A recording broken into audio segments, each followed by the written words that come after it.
All right, let's dive right into this explainer. Today, we're going to completely dismantle everything you thought you knew about our earliest human ancestors. We kind of have this habit of thinking of ourselves as the absolute pinnacle of human development, right?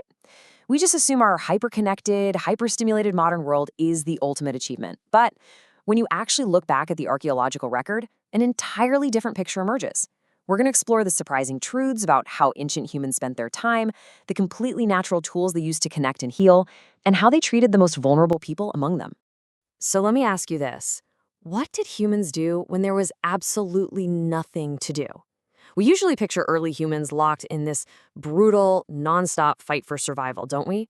Just every waking moment consumed by hunting, foraging, running from predators, the whole shebang. But what happened when they actually had downtime? Because think about it.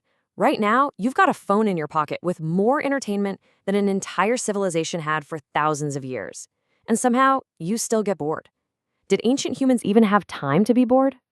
Well, back in 1966, an anthropologist named Marshall Salins completely flipped the script on prehistoric life. He was studying the hunter-gatherers of the Kalahari Desert and revealed something mind-blowing. They only worked about 15 to 20 hours a week. Yeah, you heard that right. That's it. Not per day, per week.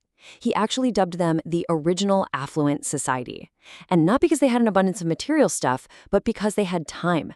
They literally had far more free time than most modern humans ever get.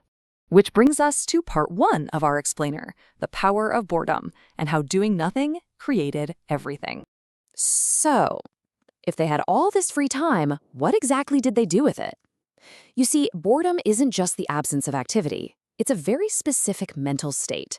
And what our ancestors did with that empty time changed absolutely everything. Boredom literally invented art and music. Just think about this timeline.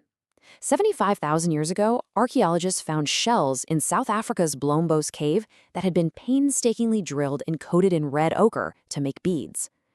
Drilling a shell with a stone tool takes an immense amount of patience. Pure necessity didn't invent that art. A long, free afternoon did. Then, fast forward to 40,000 years ago in Germany. Someone took a vulture bone, carved 5 finger holes into it, and created the oldest known flute. Long before agriculture or cities, someone sitting in a of all human conversation is just social gossip. And wait, this wasn't just a waste of time. Before language, primates bonded by physically grooming each other one-on-one, right? Well, gossip became a sort of social technology. It was a tool that replaced physical grooming so they could bond much larger groups of people around the fire all at once. Language didn't just emerge to coordinate hunts. It emerged because we were sitting around with nothing to do, so we started talking about each other. Actually, boredom is a fascinatingly complex state that requires a concept of time. You have to realize that the present moment is dragging on and imagine that the future could be different. And doing this triggers our brain's default mode network, which is the part of the brain that's active when we're supposedly doing nothing. Modern research by psychologist Sandy Mann shows this specific state consolidates memories, it forces creative output, and it sparks the imagination. Picture a human staring into a fire, starting to ask, where do we go when we die? Or what's beyond that mountain? Boredom is quite literally the very foundation of religion, philosophy, and science. Moving right along to part 2, humanity's ancient plant partner, a 12,000-year history of cannabis. Shifting gears a bit, let's explore another ancient tool humans used for medicine, connection, and reaching altered states. Try to wrap your head around this number. A staggering 27,000 years ago, a blue-eyed shaman was buried in the deserts of western China. And when archaeologists finally opened his coffin, they found a harp, horse bridles, and nearly 2 pounds of perfectly preserved marijuana. It was quite literally a going-away gift packed by his community to make sure he had enough supplies for the other side. Now, what's really fascinating here is how the Greek historian Herodotus accurately documented the legendary Scythian nomads way back around 500 BC. He described them tossing cannabis onto red-hot stones inside small tents and breathing in the smoke, writing that no Greek vapor bath could surpass it. For the longest time, people thought he was just exaggerating. But then, in 1947, archaeologists found frozen tombs in Siberia with exactly what he described: tent frames, heated stones, and cannabis seeds. They were hotboxing funerals over 2 millennia ago. And its uses went way beyond rituals, too. Take ancient China around 200 AD, for example. A pioneering physician named Hu Tuo established 3 clear steps for anesthesia: mixing cannabis with wine, administering it to the patient, and performing painless surgery. This was 1,800 years before modern anesthesia. Tragically, the secret died with him after a warlord threw him into a prison, where he burned his writings in his final days. Tracing this history forward, we can see how cannabis was a foundational crop for 12,000 years. It was used to make rope and sails, to the point where the Virginia Assembly actually passed laws mandating that U.S. farmers had to grow it. It was completely woven into daily life, that is, until the 1930s, when Harry Anslinger, the head of the Federal Bureau of Narcotics, began aggressively criminalizing it, shifting the narrative entirely and linking the plant to violence and insanity using completely made-up police reports. The historical record gives us a pretty stark look at the context for this shift. Later on, Nixon's domestic policy advisor, John Ehrlichman, explicitly stated that the 1970s Schedule I classification, which placed cannabis in the exact same category as heroin, was specifically designed to politically target anti-war protesters and Black communities. So looking at the documents impartially, the policy wasn't actually based on medical science, but rather on finding a legal mechanism to disrupt specific political and social groups. So to put that into perspective, this means cannabis has been heavily restricted and illegal for less than 1% of its 12,000-year partnership with humanity. For virtually all of human history, this plant was just an accepted, incredibly useful part of daily life, medicine, and ritual. All right, let's move into part 3, compassion and the mind, how ancient societies treated the vulnerable. Let's take a look at how ancient communities actually treated severe illness. Completely defying the modern myth of survival of the fittest, there's a 46,000-year-old skeleton found in a cave in Iraq that proves ancient humans actively fed and protected severely disabled members of their group. This man had a withered arm, a missing hand, and was blind. He couldn't hunt or gather. By the strict rules of sheer survival, he should have died early on. But he didn't, because his community made the deliberate, compassionate choice to keep him alive. And that leads us to a really fascinating question about the mind.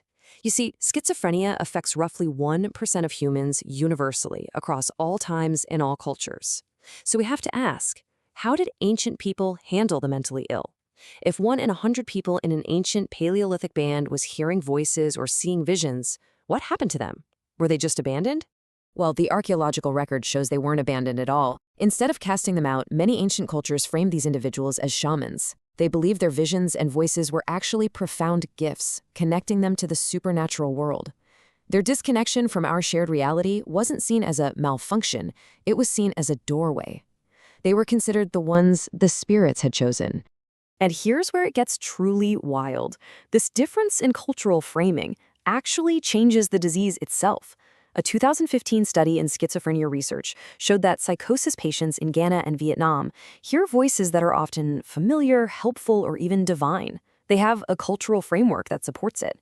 Meanwhile, U.S. patients almost universally experience hostile, threatening, and meaningless voices. It's the exact same biological illness, but it feels completely different based entirely on the story the culture tells about it. When you look throughout history, you see this continuous, ongoing tension between medical compassion and brutal control.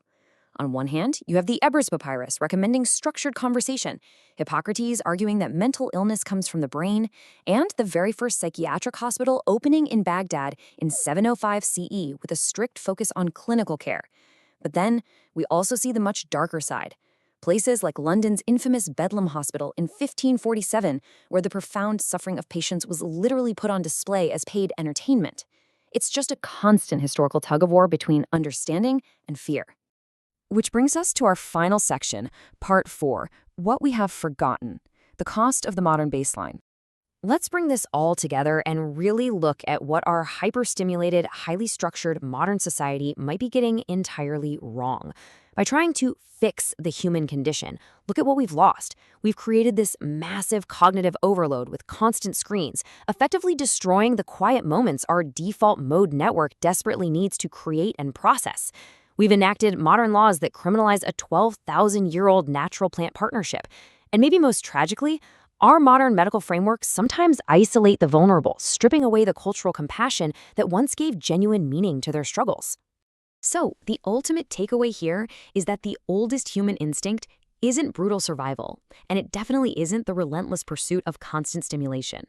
The absolute oldest evidence of human nature we have is the compassion of a community choosing to feed and stay for someone who is suffering. just like that skeleton in the Iraqi cave. Which leaves us with this provocative thought as we wrap up this explainer.